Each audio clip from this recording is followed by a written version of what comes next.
We see a young Bruce Wayne in the living room with his father Thomas Wayne. Thomas is reading a newspaper article titled Extremist Bombings. "What did they do, father?" Young Bruce asks. "I wish I knew, Bruce." Thomas Wayne replies. Young Bruce asks what to do and how to make them stop. Thomas replies him telling him he didn't know. He was just one person and he doesn't know how to fix the world. "Every student I meet, I know I have a chance to make a difference in their life. So maybe someday one of my students won't make the same mistakes these people made." He then asks Bruce what about him? What will he do? We then cut to a small town called Slaughter Swamp. We see a now adult Bruce Wayne driving a truck. He stops the truck in front of a weapons shop with the owner standing outside waiting for him. Bruce apologizes for keeping him waiting as they both proceed to walk inside. As requested. "Explosives, modified rubber bullets, beanbags, the works," said the shop owner. "Non-lethal?" asked Bruce. "Less lethal."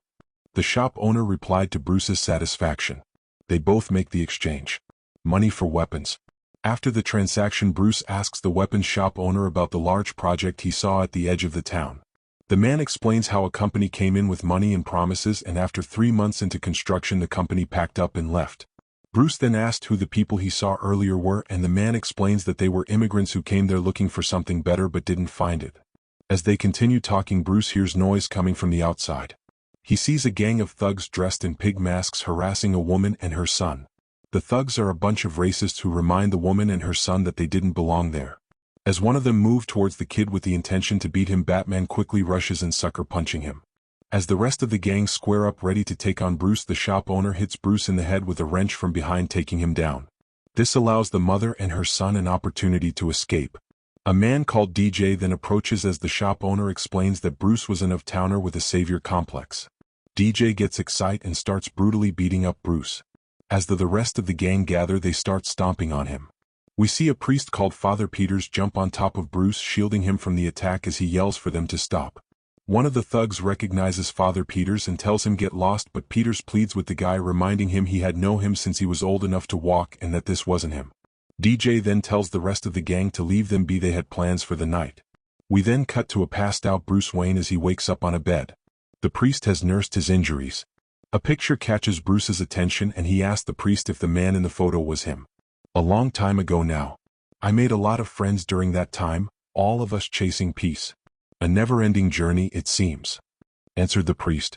Bruce asks the man about the tattoos on the thug's arms, and the priest explains how 6 months ago an outsider came to the town to recruit and how he'd been filling the holes of the hearts of the men in the town with darkness. He then tells Bruce that they plan to hit the encampment where the boy and his mother from earlier are from. This encampment was filled with a whole bunch of immigrants. Hearing this, Batman quickly gets up. He walks outside to see that the thugs had burned his truck to a crisp, but the briefcase in the trunk of the truck was still intact.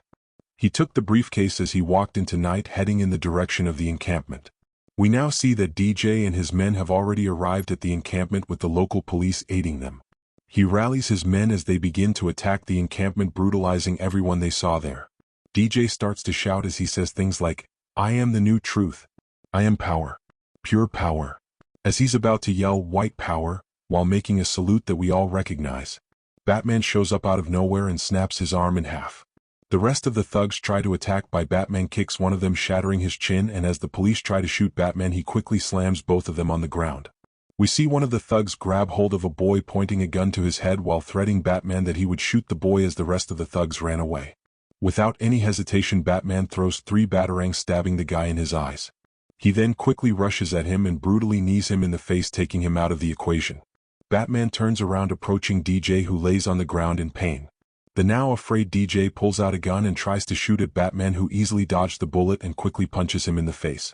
He continues to pummel the guy until Father Peters steps in, protecting the guy just like he protected Bruce. "Please, this isn't the way," he begs. But Bruce does even have a care in world. To him, this was his way. We then cut to the base of operation for the thugs as we see one of the escaped thugs shouting that DJ had been taken out. We see Batman approaching a large vehicle that can only be described as a giant bulldozer. This is the absolute Batmobile. The thugs then try to organize themselves as the leader asks them to grab more guns. They reveal that they already went to the weapons shop and everything was gone. Batman drives absolute Batman and the thugs see him coming. They start running for cover. He drives without a care in the world for the lives of these scumbags, destroying everything and everyone in his path. As he steps out, the thugs open fire, but Batman moves quickly. Using his bat symbol axe from his chest, he begins to cut every single one of them down. As he takes every one of them down, the leader pleads with him to stop and that he shouldn't be doing this to human beings. "No. You're cockroaches," Batman replies as he now wields a flamethrower. He torches everything in the vicinity, killing the entire gang in the process. Father Peters rushes in with a first aid med kit to try and save any remaining survivors. "Why?" Batman confusedly asked. "You have your own way and I have mine," the priest replied. As Batman turns around to drive away, we then cut back to the past. "You did a lot of cool stuff when you were younger, Dad," said young Bruce. Thomas tries to act all humble, but Bruce doubled down, saying his father made a real difference and that he was going to be just like him.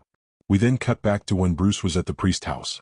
This is when we realized that the photo Bruce was looking at was a photo of his father and the priest together as young men protesting for the peace that they believed in. Thomas tells Bruce they were young and barely knew what they were doing. "But I guess I barely know what I'm doing now. But you, Bruce, I know your nature. I know who you are deep down. You have a strong, compassionate heart. All you have to do is be yourself no matter what you do." As Batman remembers this, he looks at his hands now soaked in blood. Ashamed of his actions,